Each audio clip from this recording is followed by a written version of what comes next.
Welcome to a new series of Top 5s from the X Corner.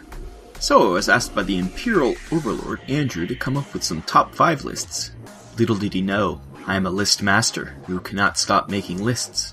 So here I present the first of many, the official X Corner Top 5 X-Men Villains. Disclaimer, these are my favorite, and will not be the favorite of the average X fan. So without further ado, Number 5 is Cassandra Nova, a relatively current villain. She did debut in New X-Men 114 in 2001, but that's new to me. Created by Grant Morrison, Cassandra Nova was made to be the anti-Professor X. What if someone had Professor X's powers, but was pure evil? She was the twin of the Professor, whom he killed in the womb, and she survived as a biological matter in a sewer for years. No one said this would make sense.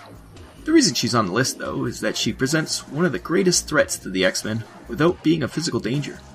She's in relatively few comics, but she has made her stamp on the X titles, most famously by being responsible for killing 16 million mutants on the island of Genosha, and now more recently causing trouble for Jean Grey in X-Men Red.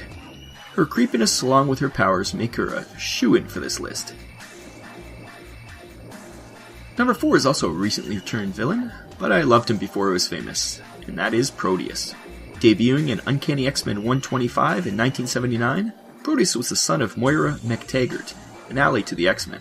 When the young Kevin manifested his powers, he became a danger to everyone around him, so his mother imprisoned him and hid his presence away from everyone. Kevin could control reality, but was an energy vampire. He would possess and consume bodies to sustain himself. He escaped his imprisonment, of course, and went on a rampage around Scotland. This is when the X-Men showed up. And thanks to the fact that the now villain named Proteus was weak to metal, Colossus was able to kill him.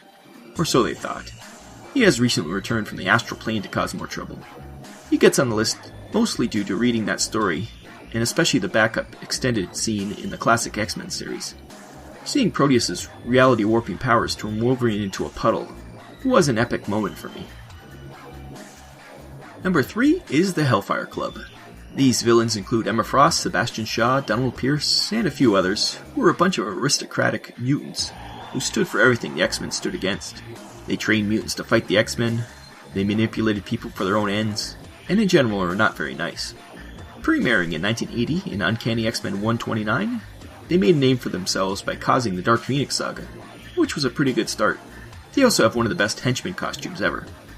The Hellfire Club never reached the height of that first group. They had other various members, but it was that Dark Phoenix Saga group that was the best. The next villains might be a surprise for being so high on my list, but it's the Brood, coming in at number 2. The Brood had been around for a while, debuting in Uncanny X-Men number 155 in 1982, and I later discovered them in back issues.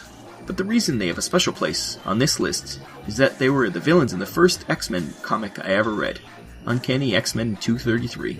I saw it on a spinner rack as I looked for G.I. Joe comics, and it had this alien tossing a car at a man made out of steel, and I was sold. So the Brood are a parasitic alien race who infect their prey with an egg that eventually turns them into more brood. Sound familiar? Yeah, they're a total ripoff of the Alien franchise monster, but I still love them. When our heroes get infected, there's that dread that even they'll turn, and some have. They got better, of course, but it shocked a young me. Also, the Brood are a race that the X-Men can kill without feeling guilt, and it's so satisfying to see Wolverine rip through them. What can I say, I'm easy to please. The number 1 had to be a villain that has stood the test of time, so it could be none other than the Sentinels.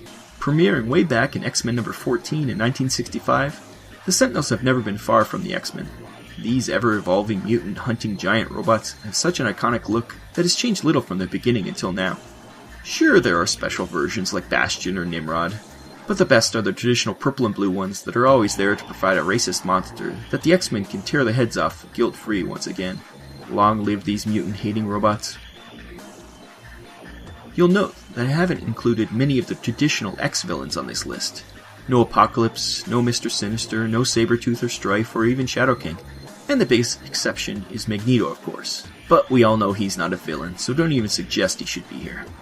I told you these lists would be unique. We'll see what trouble I get into next time.